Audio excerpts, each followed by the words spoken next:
कभी कभी भगवत गीता के दर्शन पर बुनियादी बातों पर वापस जाना अच्छा होता है। इसलिए मुझे लगता है कि शुरुआत करने के लिए भगवत गीता का इतिहास एक अच्छी जगह है। गीता क्या है, यह कहां से आई और कितनी पुरानी है? सबसे पहले भगवत गीता का शीर्षक 2 संस्कृत शब्द हैं। भगवत भगवान शब्द से आया है, जो भगवान के सर्वोच्च व्यक्तित्व को संदर्भित करता है, और गीता का अर्थ है गीत। कभी कभी हम गीता को अंग्रेजी में द सॉन्ग ऑफ गॉड के रूप में संदर्भित करते हुए सुनते हैं, और यह शीर्षक का एक उचित अंग्रेजी अनुवाद है। और यह भगवत गीता क्या है, इसका काफी सटीक वर्णन है। भगवत गीता लगभग 5000 साल पहले भगवान कृष्ण ने अपने मित्र अर्जुन को कुरुक्षेत्र के युद्ध के मैदान में कही थी। गीता का दुनिया में बहुत अनोखा स्थान है, क्योंकि यह एकमात्र ऐसी पुस्तक है जिसमें भगवान के सर्वोच्च व्यक्तित्व द्वारा बोले गए वास्तविक शब्द सीधे शामिल हैं।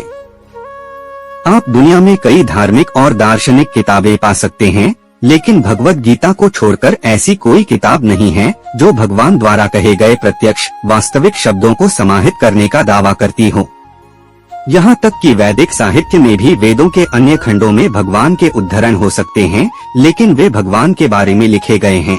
वे भगवान के साथ सीधी बातचीत के बजाय भगवान का वर्णन करते हैं। गीता दुनिया में अद्वितीय है, क्योंकि यह भगवान कृष्ण और उनके मित्र अर्जुन के बीच सीधा संवाद है। इसलिए हमें इस पुस्तक को बहुत गंभीरता से लेने और बहुत सावधानी से इसका अध्ययन करने की आवश्यकता है। तो कृष्ण और अर्जुन कुरुक्षेत्र के युद्ध के मैदान में क्या कर रहे थे, और उनके बीच यह बातचीत जो अब गीता बन गई है, कैसे हुई? कौरवों नामक एक शाही परिवार था जिससे अर्जुन और कृष्ण दोनों जुड़े हुए थे। हालांकि इस परिवार के सभी वंशज वास्तव में कुरु थे, लेकिन पांडु के 5 पुत्रों और कुरु परिवार के अन्य सदस्यों के बीच इस बात पर असहमति थी कि राजा कौन होना चाहिए। इस असहमति के कारण पांडु के पुत्र पांडव कहलाए। अर्जुन पांडु के तीसरे पुत्र थे और कृष्ण कुरु परिवार के दोनों गुटों से संबंधित और मित्रवत थे। पांडव इस विवाद को शांतिपूर्ण ढंग से सुलझाना चाहते थे, और उन्होंने यह सुझाव भी दिया था कि कौरव राज्य अपने पास रख सकते हैं और बस उन्हें 5 छोटे गांव दे सकते हैं। पांडु भाइयों में से प्रत्येक को शासन करने के लिए एक गांव, क्योंकि वे क्षत्रिय थे और उनके पास कम से कम कुछ जमीन होनी चाहिए। लेकिन कौरवों ने इस बहुत ही उचित प्रस्ताव को यह कहते हुए अस्वीकार कर दिया कि वे पांडु को पिन के सिर के आकार की भूमि का एक टुकड़ा भी नहीं देंगे। तो इस तरह कौरवों ने पांडवों को उनसे लड़ने के लिए मजबूर किया, और जीतने वाले समूह का नेता राजा बन गया। सैन्य शक्ति और युद्ध का नेतृत्व करने के लिए सक्षम सेनापतियों की संख्या के दृष्टिकोण से महान और विशेषज्ञ सेनापति भीष्म के नेतृत्व वाले कौरव अर्जुन के नेतृत्व वाले पांडवों से कहीं बेहतर थे। इसलिए ऐसा प्रतीत हुआ कि कौरवों को पांडवों की सेना को आसानी से हराने में सक्षम होना चाहिए। तो यह मूल पृष्ठभूमि है। आप श्री प्रभुपाद की भगवत गीता यथारूप में अधिक विस्तृत जानकारी पा सकते हैं, लेकिन अब आपके पास कम से कम सामान्य विचार है। जैसा कि मैंने बताया कि कृष्ण दोनों पक्षों के साथ मित्रवत थे और दोनों पक्ष कुरु परिवार के थे, इसलिए वे सभी एक दूसरे को जानते थे और विभिन्न तरीकों से एक दूसरे से संबंधित थे। तो ये पारिवारिक झगड़ा है। कृष्ण किसी भी पक्ष के प्रति पक्षपाती नहीं दिखना चाहते थे, इसलिए उन्होंने पांडवों के नेता अर्जुन और कौरवों के नेता दुर्योधन से मुलाकात की और उन दोनों से कहा कि वह अपनी सेना को एक तरफ कर देंगे और वह स्वयं ऐसा करेंगे। दूसरी तरफ हो, लेकिन उसने कहा कि वह युद्ध नहीं करेगा। बेशक कृष्ण के पास बहुत बड़ी और शक्तिशाली सेना थी और दुर्योधन को पहली पसंद मिली, इसलिए स्वाभाविक रूप से उसने कृष्ण की सेना को चुना, और इससे कृष्ण, जो लड़ने नहीं जा रहे थे, अर्जुन के पक्ष में चले गए। इसलिए कृष्ण हालांकि युद्ध न करने के लिए सहमत थे, उन्होंने अर्जुन के रथ को चलाने की पेशकश की। इस तरह भगवत गीता की प्रसिद्ध छवि सामने आई। अर्जुन के रथ के सबसे आगे उसे चलाते हुए कृष्ण की तस्वीर है, और उनके पीछे अर्जुन रथ पर सवार हैं और युद्ध लड़ रहे हैं।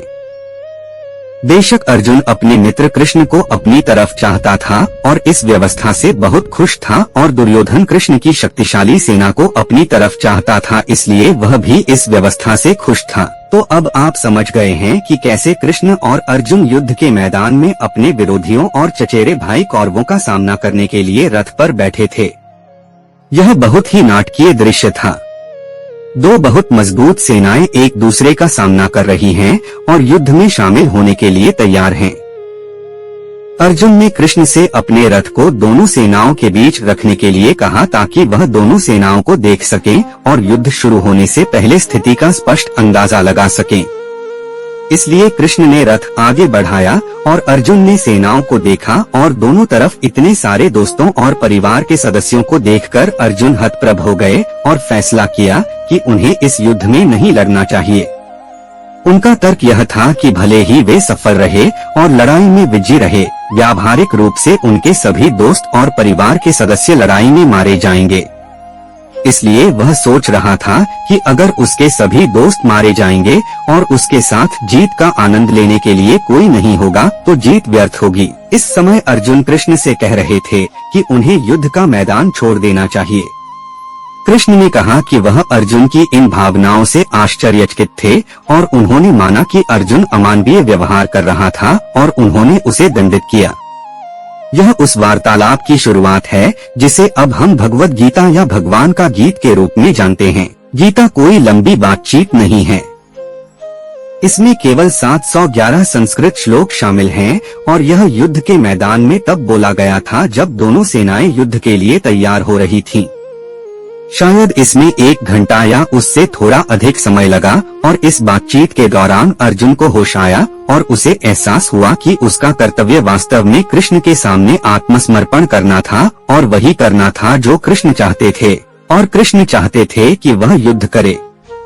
दरअसल यह पूरी व्यवस्था कृष्ण द्वारा की गई थी ताकि भगवद गीता उनके द्वारा बोली जा सके। अर्जुन हतप्रभ है और भ्रम में प्रतीत होता है, लेकिन हम समझते हैं कि यह भी कृष्ण की व्यवस्था है। यदि अर्जुन भ्रमित और हतप्रभ नहीं होता तो कृष्ण को उसका भ्रम दूर करने के लिए भगवद गीता बोलने की कोई आवश्यकता नहीं होती। कृष्ण केवल अर्जुन के लाभ के लिए भगवद गीता नहीं बोल रहे हैं, यह सभी के हित के लिए है। और आप शायद पूछ सकते हैं, कृष्ण ने यह बातचीत अर्जुन से 5000 साल पहले युद्ध के मैदान में की थी, ऐसा कैसे हो सकता है कि वह बातचीत अब एक किताब में है? हमारे पास भगवद गीता है क्योंकि महान ऋषि और कृष्ण के साहित्यिक अवतार श्री व्यासदेव ने कृष्ण और अर्जुन के बीच इस वार्तालाप भगवद गीता को अपने महान महाकाव्य महाभारत के अध्यायों में से एक के रूप में शामिल किया था।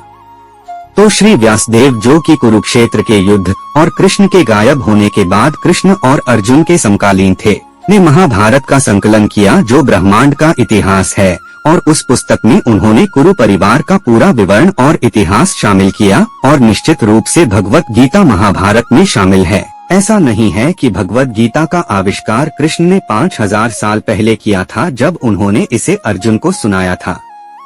नहीं, कृष्ण कहते हैं, मैंने योग के इस अविनाशी विज्ञान को सूर्य देवता विवस्वान को सिखाया और विवस्वान ने इसे मानव जाति के पिता मनु को सिखाया और मनु ने बदले में इसे इक्ष्वाकु को सिखाया। इस प्रकार सर्वोच्च विज्ञान शिष्य उत्तराधिकार की श्रृंखला के माध्यम से प्राप्त हुआ और संत राजाओं ने इसे उसी तरह समझा। लेकिन समय के साथ यह क्रम टूट गया और इसलिए विज्ञान जैसा कि यह है खो गया प्रतीत होता है। भगवद गीता 4.1 और 4.2 यहाँ कृष्ण भगवद गीता का इतिहास बता रहे हैं जो उस समय से चला आ रहा है जब कृष्ण ने वही भगवद गीता सूर्य देवता विवस्वान को बताई थी। श्री प्रभुपाद ने अपने तात्पर्य में अनुमान लगाया है कि यह कम से कम 120 मिलियन वर्ष पहले की बात है और गीता मानव समाज में 20 लाख वर्षों से विद्यमान है।